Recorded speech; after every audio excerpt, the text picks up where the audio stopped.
வணக்கம். மாலை முரசு செய்திகளை விரிவாக பார்ப்பதற்கு முன் தலைப்புச் செய்திகளை பார்க்கலாம். டெல்லியில் பிரதமர் மோடி தலைமையில் இன்று கூடுகிறது அனைத்து கட்சி கூட்டம். மத்திய பட்ஜெட்டில் இடம்பெற வேண்டிய அறிவிப்புகள், எதிர்க்கட்சிகளின் ஒத்துழைப்பு உள்ளிட்டவை குறித்து விவாதம்.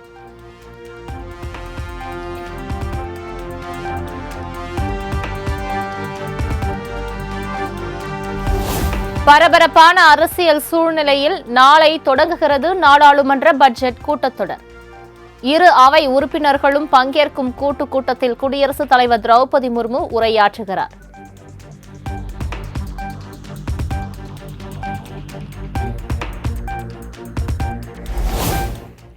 இன்று கூடுகிறது காவிரி மேலாண்மை ஆணையத்தின் 37வது கூட்டம். தமிழகம், புதுச்சேரி, கர்நாடகா, கேரளா மாநிலங்களுக்கு அழைப்பு.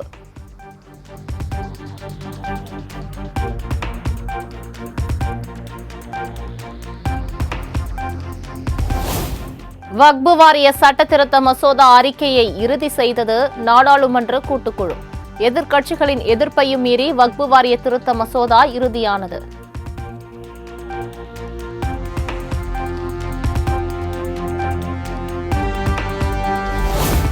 இஸ்லாமியர்கள் நலனை பாதிக்கும் வகையிலான வக்பு வாரிய சட்ட திருத்த மசோதாவை நிறைவேற்றும் முயற்சிக்கு திமுக கண்டனம்.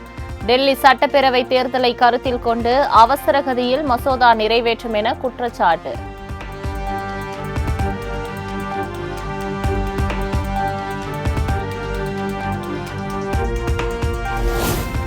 யுஜிசியின் வரைவு விதிகளை திரும்பப் பெற நாடாளுமன்றத்தில் வலியுறுத்தப்படும் என திமுக எம்பிக்கள் கூட்டத்தில் தீர்மானம். டெல்லியில் திமுக எம்பிக்கள் பிப்ரவரி 6ஆம் தேதி போராட்டம் நடத்துவார்கள் என்றும் அறிவிப்பு.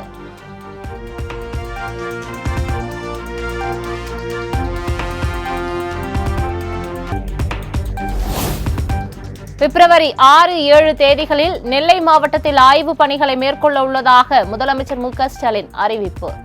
ஒவ்வொரு மாவட்டத்திலும் வெளிப்படும் நம்பிக்கையின் தொடர்ச்சியாக களப்பணியை தொடர்வதாக தொண்டர்களுக்கு கடிதம்.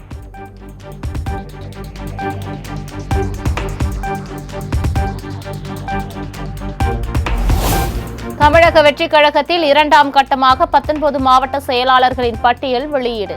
தேர்வு செய்யப்பட்டவர்களுக்கு சான்றிதழ் மற்றும் வெள்ளி நாணயம் வழங்கினார் தாவேகா தலைவர் விஜய்.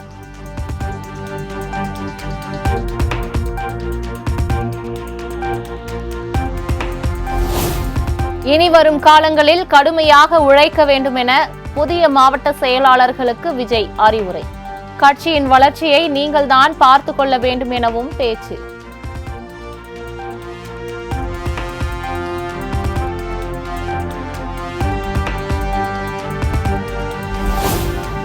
தமிழக வெற்றிக் கழக தலைவர் விஜயுடன் ஆதவ் அர்ஜுனா சந்திப்பு.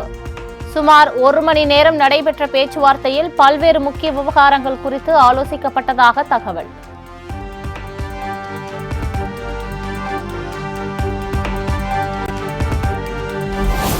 பிப்ரவரி 2ஆம் தேதி தாவேகாவில் இணைகிறார் ஆதவ் அர்ஜுனா. தமிழக வெற்றிக் கழகத்தின் அரசியல் ஆலோசகராக பணியாற்ற உள்ளதாக தகவல்.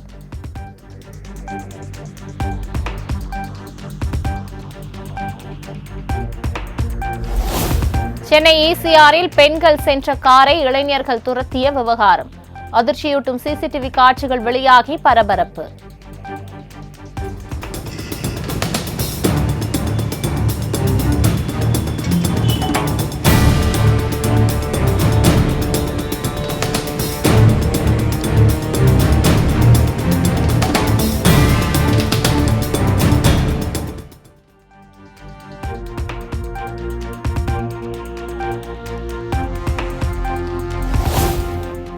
சென்னை கானாத்தூர் பகுதியில் இரவு நேரத்தில் காரில் சென்ற பெண்களை துரத்தி அச்சுறுத்திய விவகாரம். இளைஞர்கள் மீது 5 பிரிவுகளின் கீழ் வழக்கு பதிவு செய்து போலீசார் விசாரணை.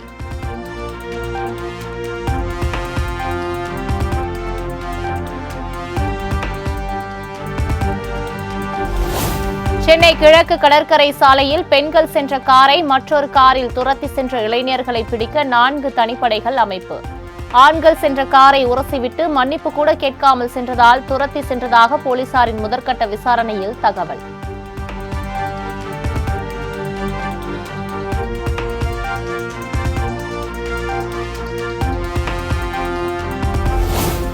சென்னை ECR சாலையில் காரில் சென்ற பெண்களை திமுக கொடி பொருத்திய காரில் வந்த சிலர் அச்சுறுத்தியது அதிர்ச்சி அளிக்கிறது.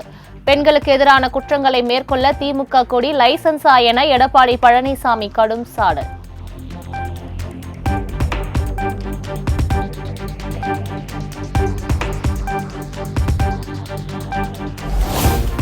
சென்னை ECRல் பெண்களுக்கு பாதுகாப்பு இல்லை என பாஜக மாநில தலைவர் அண்ணாமலை பேட்டி. பெண்களை இளைஞர்கள் துரத்தி சென்ற வீடியோ சுட்டிக்காட்டி குற்றச்சாட்டு.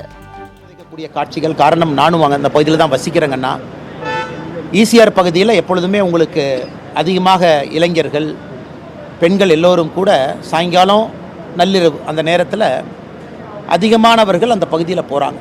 பாண்டிச்சேரிக்கு போகிறாங்க. அந்த பகுதியில் நிறைய ரெஸ்டோ பார்ஸ் இருக்குது. அவங்களுக்கு ஒரு சோஷியல் லைஃப் வேணும்னு நினைக்கிறாங்க. ஆனால் எப்பொழுதுமே ECR பகுதியில் நானும் பார்த்தது சரியான பாதுகாப்பு எப்பொழுதுமே அங்கே இருக்காது.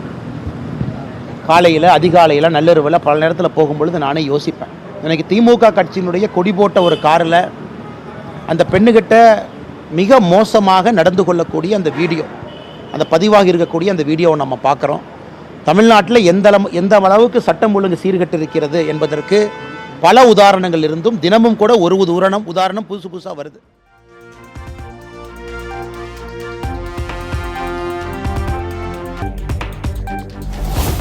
கிழக்கு கடற்கரை சாலையில் பெண்களை துரத்தி சென்று தொல்லை கொடுத்த திமுகவினர் மீது கடும் நடவடிக்கை எடுக்க வேண்டும்.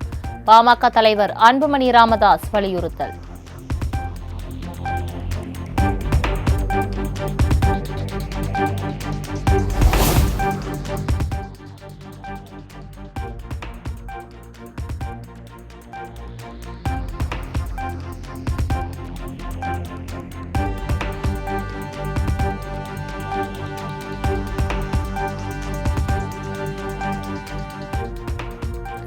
திராவிடம் என்பது கட்டுக்கதை, நம்ப வைத்த போலி கோட்பாடு. திராவிட முன்னேற்றம் என்பது திருடர்களின் முன்னேற்றம் என நாதக ஒருங்கிணைப்பாளர் சீமான் கடும் தாக்கு.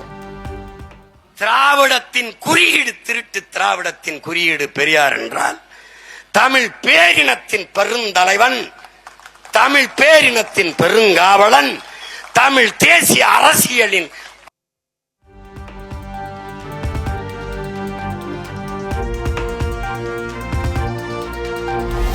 பெரியாரின் வெங்காயம்தான் தமிழகத்தில் சனாதன சக்திகளை வேரூன்ற விடாமல் செய்தது. சீமானுக்கு விசிக தலைவர் திருமாவளவன் பதிலடி.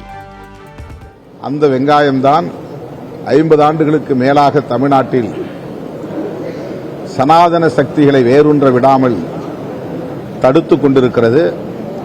பெரியாருடைய அந்த வெங்காயம்தான் இன்றைக்கும் சனாதன சக்திகளை தமிழ்நாட்டுக்குள்ளே நுழைய விடாமல் விரட்டி அடித்துக் கொண்டிருக்கிறது என்பதை அவரை போன்றவர்கள் புரிந்து கொள்ள வேண்டும்.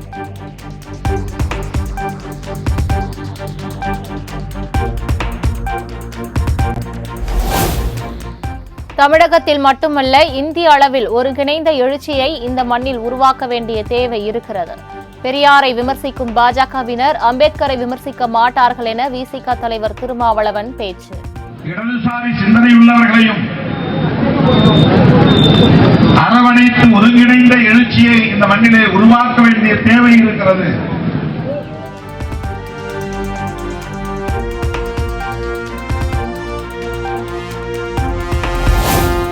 பெரியாரை நீக்கிவிட்டு இங்கு அரசியல் செய்ய முடியாது என்பதால் சீமான் பெரியாரை கையில் எடுத்துள்ளார். பெரியார் குறித்த சீமானின் விமர்சனம் தொடர்பாக நடிகர் பார்த்திபன் கருத்து. அவரும் பெரியாரை வச்சுட்டு தான் அந்த அரசியல் பண்றாரு. அது பிளஸ்ஸா மைனஸாங்கிறது வேற விஷயம். இப்போவும் நம்ம அரசியல் பண்றதுக்கு பெரியார் தேவைப்படுறாரு இல்லைங்களா? அப்ப அவர் எவ்வளவு பெரிய பெரியார்.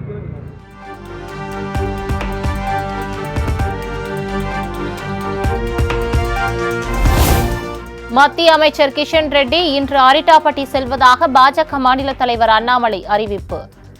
பொதுமக்களாக நடத்துவதுதான் உண்மையான பாராட்டு விழா, பாராட்டு என்ற பெயரில் முதலமைச்சர் சுய விளம்பரம் தேடிக்கொண்டதாகவும் விமர்சனம்.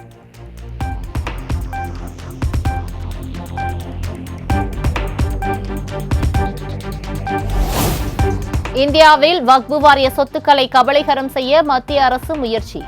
இந்திய யூனியன் முஸ்லீம் லீக் மாநில தலைவர் காதர் மொஹிதீன் குற்றச்சாட்டு.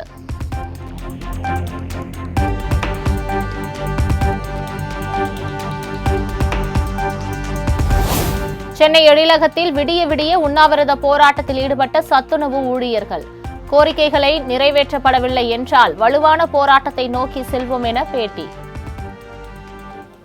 அடுத்த கட்ட நடவடிக்கை மாநில செயற்குழு கூடி திட்டமிட்டு அது பின்பு வர ஒரு வலுவான போராட்டத்தை நோக்கி செல்வோம். அதற்கிடையில் தமிழ்நாடு அரசூழியர் சங்கம் எடுக்கக்கூடிய அந்த நடவடிக்கைகளிலும் நாங்கள் கலந்து கொள்வோம்.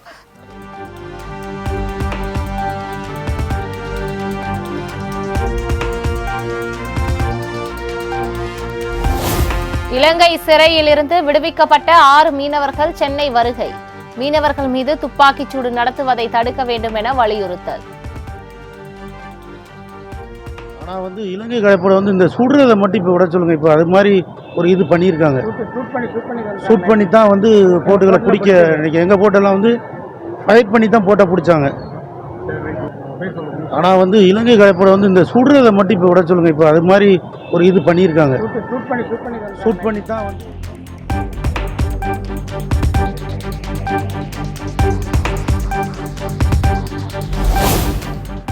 சென்னை திருவல்லிக்கேணியில் குத்துச்சண்டை வீரரை நள்ளிரவில் வெட்டி கொன்ற மர்ம கும்பல். கஞ்சா உள்ளிட்ட போதைப் பொருட்கள் தடையின்றி கிடைப்பதாக பொதுமக்கள் குற்றச்சாட்டு.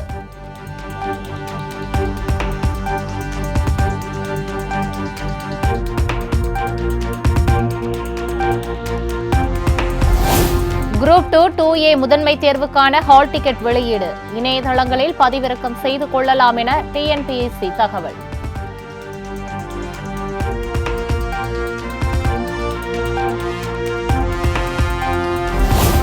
கோவையில் தம்பதி ஆணவ கொலை செய்யப்பட்ட வழக்கில் குற்றவாளிக்கு தூக்கு தண்டனை விதிப்பு. கோவை SC/ST சிறப்பு நீதிமன்ற நீதிபதி விவேகானந்தர் பரபரப்பு தீர்ப்பு.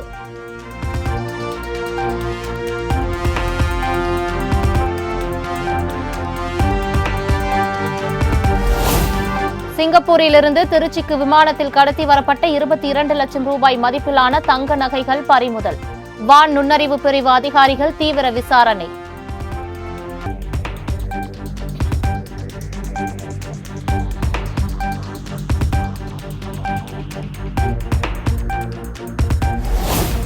திண்டுக்கல்லில் சூப்பர் மார்க்கெட்டில் தினமும் மளிகை பொருட்களை திருடி சென்ற பெண். சிசிடிவி காட்சி அடிப்படையில் கையும் களவுமாக பிடித்து போலீசில் ஒப்படைத்த உரிமையாளர்.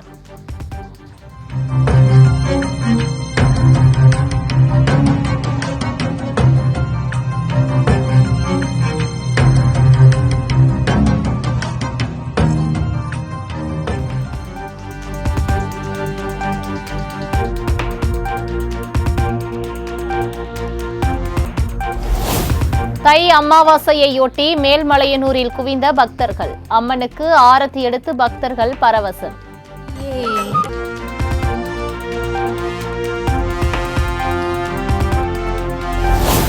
தென்காசி, தூத்துக்குடி, நெல்லை, கன்னியாகுமரி மாவட்டங்களில் இன்றும் நாளையும் கனமழைக்கு வாய்ப்பு.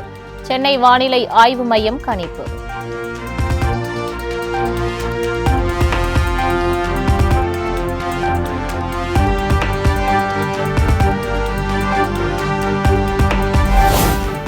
உத்தரப்பிரதேசத்தில் கும்பமேளாவில் ஏற்பட்ட கடும் கூட்ட நெரிசலில் சிக்கி 30 பேர் பலியான சம்பவம்.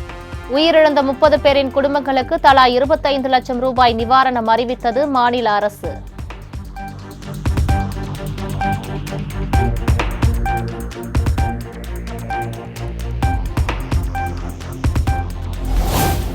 மேற்கு வங்கத்தில் பல்கலைக்கழக வகுப்பறையில் வைத்து மாணவனை திருமணம் செய்து கொண்ட பேராசிரியை. இணையத்தில் வீடியோ வைரலான நிலையில் சர்ச்சை.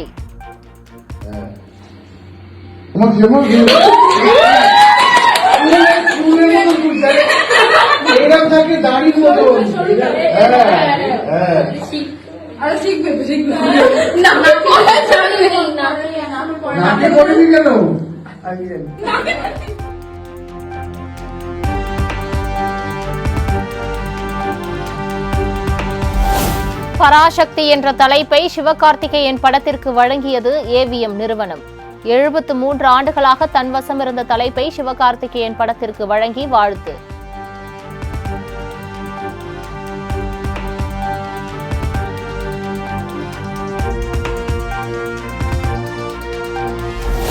பராசக்தி என்ற தனது படத்தின் தலைப்பை கடந்த ஆண்டே பதிவு செய்துவிட்டதாக நடிகர் விஜய் ஆண்டனி அறிவிப்பு. அருண் பிரபு இயக்கும் படத்திற்கு தமிழில் சக்தி திருமகன் எனவும் தெலுங்கில் பராசக்தி எனவும் பெயரிடப்பட்டுள்ளது குறித்து விஜய் ஆண்டனி விளக்கம்.